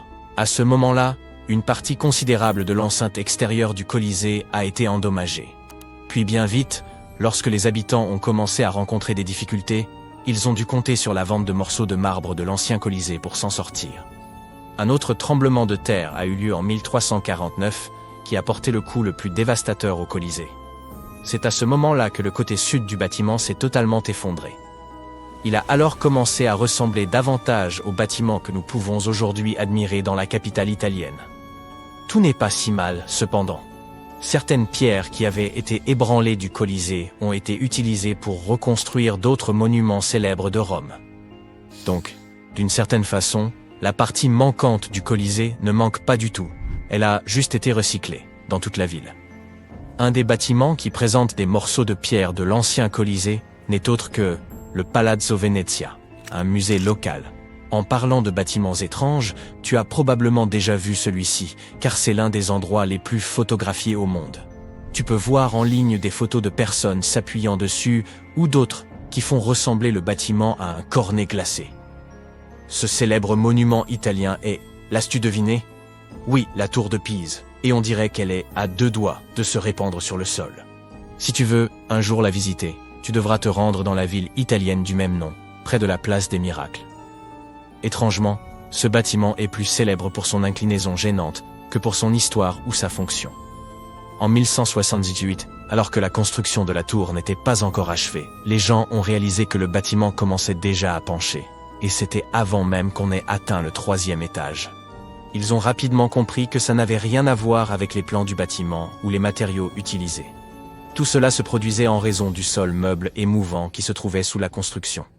De nos jours, nous savons que placer un bâtiment sur un sol composé d'argile, de sable fin et de sédiments n'est pas la meilleure idée.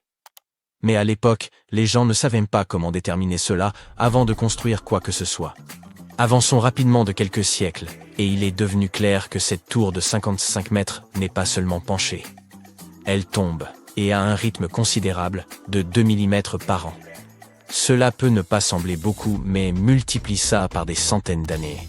Et, eh bien, regarde simplement les photos et tu comprendras.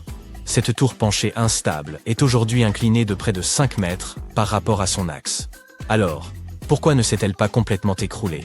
Eh bien, principalement à cause de la physique. Son centre de gravité continue d'être situé dans la base de la structure, donc elle est plutôt bien ancrée. Elle est aussi constamment surveillée par les autorités locales pour s'assurer de préserver ce bâtiment unique aussi longtemps que possible. Le Panthéon est un autre très bon exemple de la façon dont les Romains comprenaient l'architecture. Il est également situé à Rome et a été initialement construit pour faire office de temple. La construction elle-même a été faite de mortiers de différentes épaisseurs et possède également une forme intéressante. À l'époque, les Romains croyaient que la terre était un disque qui était couverte par un ciel en forme de voûte. Donc, ils ont modélé le Panthéon en suivant cette idée. La lumière entrait dans le temple au travers d'un trou dans le dôme, se reflétant sur le sol et les murs, et montrant la course du soleil.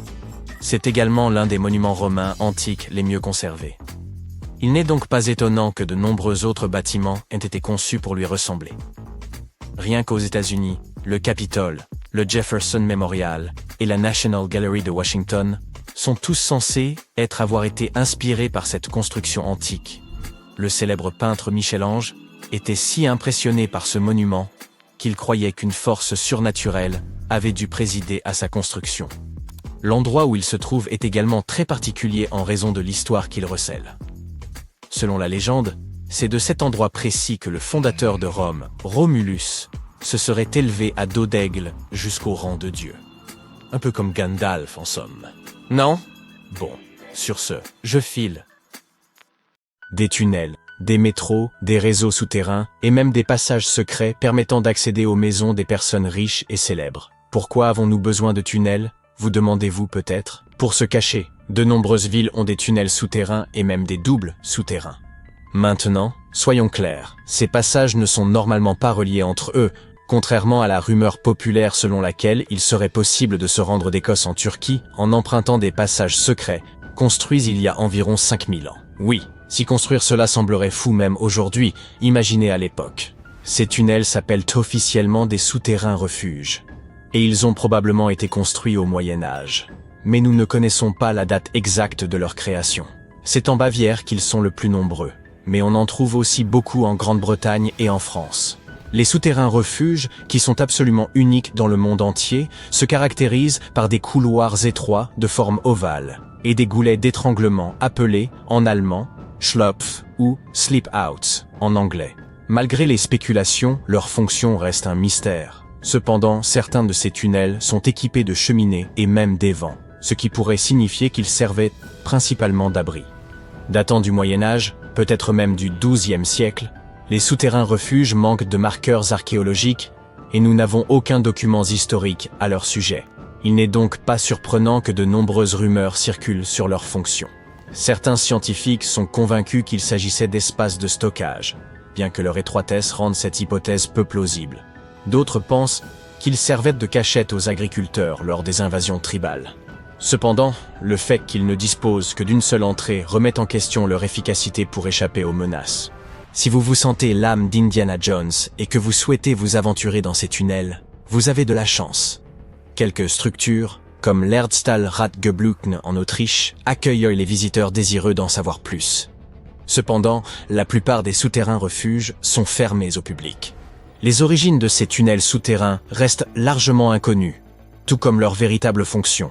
Et si vous vous dites « nous sommes au XXIe siècle, nous pouvons à peu près tout étudier », eh bien, vous vous trompez. Ce qui rend ces tunnels difficiles à comprendre, ce sont leurs dimensions réduites. Les méthodes d'arpentage traditionnelles s'avèrent souvent inadaptées dans de tels espaces. Pour résoudre ce problème, les scientifiques utilisent un appareil portatif équipé d'une caméra RVB, d'un gyroscope et de capteurs de profondeur haute résolution, ce qui leur permet de relever les moindres détails à l'intérieur des tunnels. Ils ont également recours à des techniques modernes telles que la topographie 3D dans l'espoir de découvrir les véritables origines et fonctions de ces tunnels. Une hypothèse suggère même qu'il s'agissait peut-être de logements mal conçus, abandonnés lorsque leurs insuffisances furent devenues évidentes. Pourtant, tout le monde n'est pas tout à fait d'accord avec cette idée. D'autres théories suggèrent qu'ils servaient à des fins spirituelles, tandis que selon l'idée la plus farfelue, ces tunnels seraient des vestiges de civilisation extraterrestre. Les experts pensent toutefois qu'ils servaient simplement à des fins pratiques, pour l'entreposage des biens ou comme cachette contre les pillards. Comme nous n'avons pas d'informations précises sur leur origine, il se peut que n'importe qui, même un paresseux, ait pu les construire. Non, je ne suis pas fou, les paresseux peuvent effectivement construire des tunnels géants. Regardez plutôt, en 2009, un agriculteur du sud du Brésil conduisait son tracteur dans un champ de maïs lorsqu'il s'est soudainement enfoncé dans le sol. Il s'est vite rendu compte qu'il avait traversé le sommet d'un tunnel souterrain. Lorsque les chercheurs sont venus enquêter, ils ont trouvé un passage d'environ 2 mètres de haut sur 2 mètres de large, s'étendant sur environ 15 mètres, et ce juste au-dessous de la maison du fermier. En regardant de plus près, ils ont remarqué de profondes marques de griffes sur les murs. C'était la preuve que le tunnel n'avait pas été creusé par des hommes. Ce que ce fermier avait découvert était un paléofossé de mégafaune, un tunnel préhistorique creusé par des créatures anciennes, comme des paresseux ou des tatous géants, il y a plus de 10 000 ans. Je sais qu'il est difficile d'imaginer ces animaux, mais laissez-moi vous aider. Prenez un hamster. Maintenant, imaginez-le aussi gros qu'un éléphant. Et n'oubliez pas, ce hamster de 4 mètres de haut peut aussi marcher sur 2 pattes.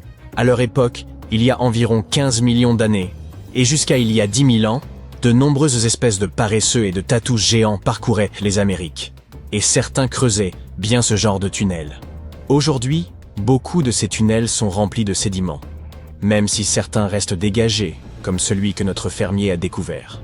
Cette découverte de 2009 a suscité un vif intérêt, conduisant à la découverte de plus de 1500 paléofossés dans le sud du Brésil, ce qui en fait la région du monde où la concentration de tels sites est la plus élevée. Mais personne ne sait exactement pourquoi il y en a autant dans le sud du Brésil. Bien que certains paléofossés existent dans toute l'Amérique du Sud, on n'en a trouvé aucun en Amérique du Nord, ce qui est étrange, car ces énormes paresseux parcouraient tout le continent. La fonction exacte de ces grands tunnels reste un mystère, mais les scientifiques pensent qu'ils servaient d'espace post-natal pour la régulation de la température ou pour l'hibernation. Les tunnels se sont probablement développés au fil des siècles, à mesure que les générations successives de paresseux et de tatous les agrandissaient. Maintenant, jetons un coup d'œil au Fougou. Non, il ne s'agit pas de ce mets japonais très dangereux, ni d'une ville en Nouvelle-Guinée. Pour les voir, nous devons nous rendre au Royaume-Uni. Les Fougous sont également des structures souterraines, mais ils ne ressemblent pas exactement à des tunnels. Ce sont des structures en pierre sèche. Ils ressemblent à des grottes décorées à l'aide de pierres. On n'en a trouvé qu'une quinzaine jusqu'à présent, et la plupart se trouvent en Cornouailles. Selon les estimations, ces tunnels auraient été construits il y a environ 2400 ans, et ils sont encore en parfait état, ce qui est vraiment fascinant. À l'époque, les gens ne disposaient pas de machines modernes, et pourtant ces structures sont toujours là. Vous vous imaginez acheter un appartement aujourd'hui et apprendre qu'il sera toujours là dans 2 millénaires et demi?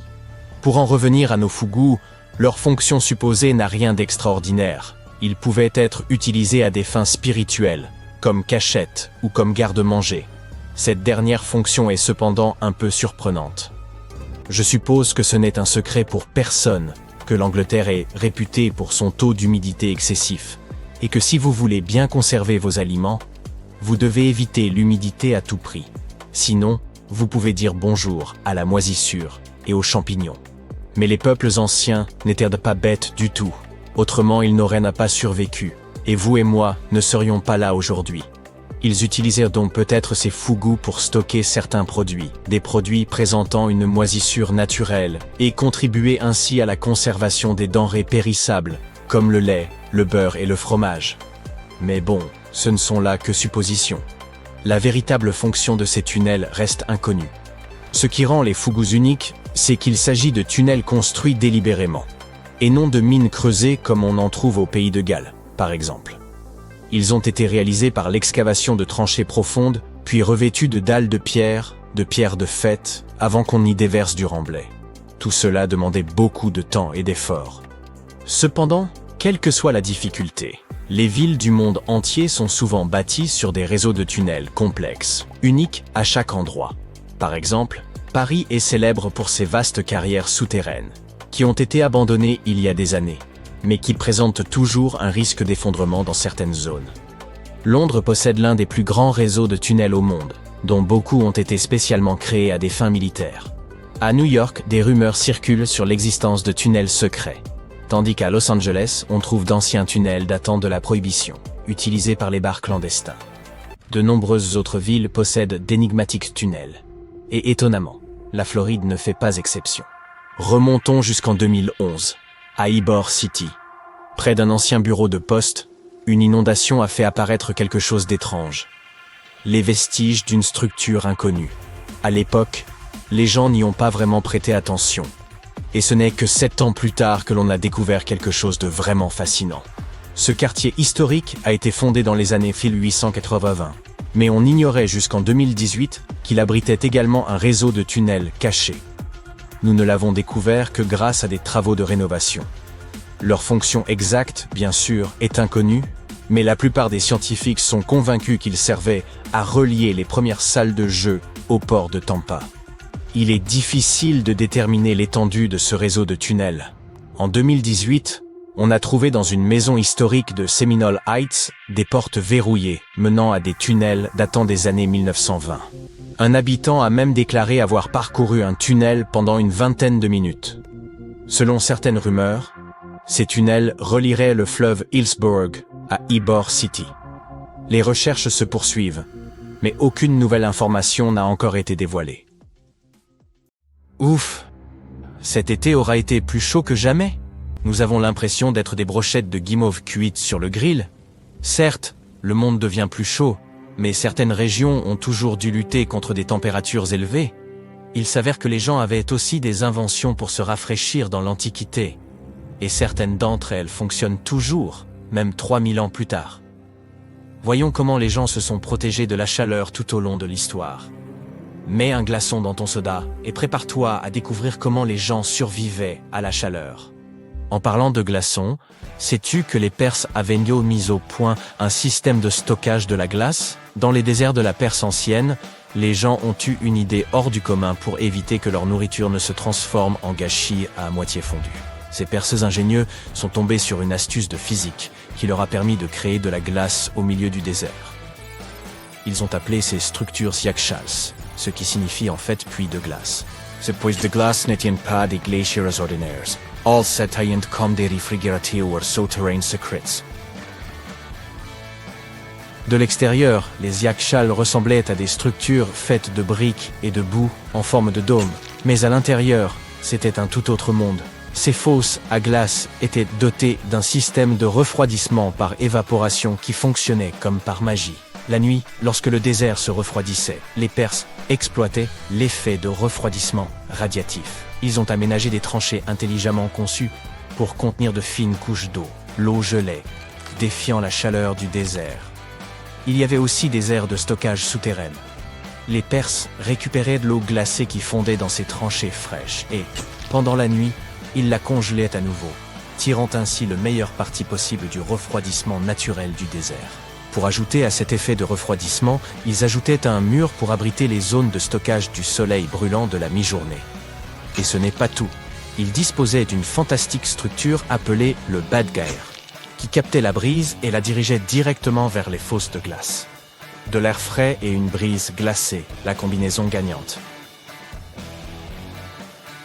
Ils disposaient même de canaux complexes, appelés des kanates, pour acheminer l'eau des montagnes voisines jusqu'aux puits de glace et aux maisons. Au fil du temps, ces yakshals sont tombés en désuétude, et la technologie moderne a pris le dessus. Mais il y a aussi de bonnes nouvelles. En Iran, des gens formidables restaurent ces anciennes glacières. Alors, si tu te retrouves un jour dans ce désert, n'oublie pas de visiter ces sites incroyables et d'assister en direct au génie des anciens Perses. Maintenant, on aimerait se concentrer davantage sur ces attrape-vents parce qu'ils ne servent pas seulement à fabriquer des glaçons, mais aussi à se refroidir. À l'époque, ces merveilles architecturales ingénieuses faisaient fureur dans des contrées comme la Perse, l'Égypte et le Moyen-Orient.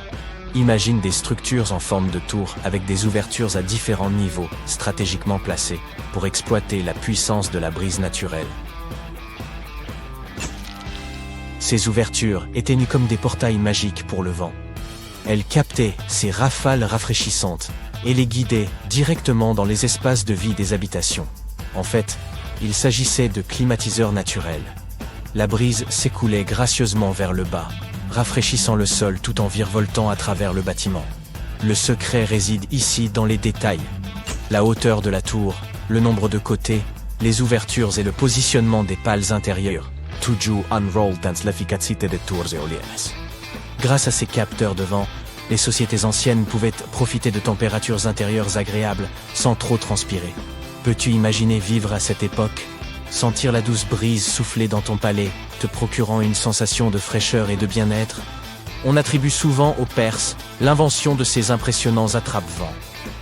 Mais n'oublions pas l'Égypte. On y trouve des traces de structures similaires, datant de 1300 ans avant notre ère. Oui, l'invention des attrape-vents peut être eu lieu dans l'Égypte ancienne, mais c'est Yazd, en Iran, que l'on trouve le plus grand nombre d'entre eux. Les vents n'auraient pas pu y vivre sans ces anciennes climatisures, car il ne pleuvait pratiquement pas dans cette région tout au long de l'année. Observons maintenant ces extérieurs perforés à double paroi. Imagine que tu habilles un bâtiment d'un écran perforé sophistiqué. C'est comme si tu donnais un coup de jeune à l'extérieur tout en gardant la fraîcheur à l'intérieur. Cette technique de génie permet tout d'abord de disperser la lumière du jour sans que les rayons du soleil ne nous aveuglent. L'écran fait également de l'ombre, offrant à l'intérieur du bâtiment un répit bien mérité contre le soleil ardent. Il s'agit en quelque sorte d'un chapeau de plage naturel pour ta maison. En plaçant cet écran à environ 1 mètre des murs extérieurs, on crée un couloir de rêve où l'air frais circule librement. Et bon, ils ajoutent aussi une touche d'élégance au bâtiment. Ces structures sont parfois appelées jali. À Jaipur, en Inde par exemple, la température moyenne pendant la journée est d'environ 38 degrés. Ces structures sont donc cruciales. Les jalis se présentent sous différentes formes, en pierre, en stuc ou en bois. C'est un symbole culturel profondément ancré dans l'architecture indienne. On retrouve sa présence intrigante dans des bâtiments historiques emblématiques tels que le majestueux Taj Mahal et le grandiose Fort Rouge de Delhi. Mais ce n'est pas là qu'une chose du passé. Les jalis sont toujours présents dans l'architecture moderne et leur charme a suscité la créativité d'artistes et de concepteurs du monde entier. Il orne l'extérieur du bâtiment, sa section transversale présentant une ouverture plus grande à l'extérieur et plus étroite à l'intérieur. C'est là que l'effet Venturi entre en jeu pour étaler sa physique. Lorsque l'air s'écoule dans ce passage rétréci, il prend de la vitesse, ce qui crée une différence de pression entre l'intérieur et l'extérieur du bâtiment. L'air soufflant, à une vitesse plus élevée est comprimé, et, lorsqu'il est relâché, se refroidit. Le moucharabier est un treillis ou un écran en bois utilisé au Moyen-Orient et en Afrique du Nord. Ces merveilles décoratives ressemblent à des stores de fenêtres. Mais ils ne se contentent pas d'être jolis, ils sont aussi ingénieux. Ils protègent de ton intimité tout en te protégeant du soleil et laissent entrer l'air frais et la lumière. Certaines personnes adjoignent également des pots en terre cuite remplis d'eau, de sable ou de paille humide à leur création. Lorsque l'air chaud passe par les trous, il traverse également la surface poreuse du pot. L'humidité contenue dans le pot s'évapore et rafraîchit l'air. Il s'agit d'une technique peu coûteuse idéale pour les climats chauds et secs. Elle est respectueuse de l'environnement et ne nécessite pas d'électricité. Très bien, avançons rapidement jusqu'à aujourd'hui. Les concepteurs font preuve de créativité et associent la sagesse traditionnelle à la technologie moderne. Les tours Al-Bahar d'Abu Dhabi ne sont pas en reste. Imagine plus de 2000 panneaux hexagonaux qui dansent au gré des mouvements du soleil pour ombrager l'intérieur du bâtiment. L'évaporation de l'eau était une autre arme secrète des anciens, simple mais très efficace. De plus, les Égyptiens de l'Antiquité suspendèrent des tapis et des rideaux mouillés dans l'embrasure des portes. Lorsque l'air passait à travers eux, ils se refroidissaient, ce qui permettait de se protéger du soleil brûlant. Les architectes de l'Antiquité étaient bientôt passés maîtres dans l'art de maximiser la circulation de l'air. Ils savaient comment assurer une ventilation transversale et laisser l'air chaud s'échapper tout en invitant de l'air plus frais à l'intérieur. Si l'on se reporte sur la Rome antique, les bains publics étaient l'endroit en vogue à l'époque. Les gens s'y réunissaient pour discuter de politique, faire du sport et bien sûr se baigner pour se détendre. Le frigidarium était l'endroit le plus frais des thermes romains. Après un bain de vapeur dans le caldarium, les Romains se précipitaient dans cette piscine géante pour se détendre. Dans certains endroits, comme la Cappadoce en Turquie, les gens se sont déplacés sous terre pour s'abriter de la chaleur. Ils y ont creusé des maisons douillettes, à même la roche volcanique, exploitant les pouvoirs de refroidissement naturel de la Terre. La leçon à tirer est donc simple. Les architectes et les concepteurs peuvent créer des merveilles en combinant les traditions locales et des technologies de pointe. La vallée de la mort, en Californie, s'enorgueillit d'avoir la température la plus élevée, officiellement enregistrée à ce jour, avec 57 degrés en 1913. Quant au record de chaleur en Afrique, il s'élève à 55 degrés, relevé en 1931 à Kébili, en Tunisie. En Europe, La température la plus élevée jamais enregistrée a atteint près de 49 degrés en Sicile en août 2021. Puis, en 2002, le Royaume-Uni a connu l'été le plus chaud de son histoire.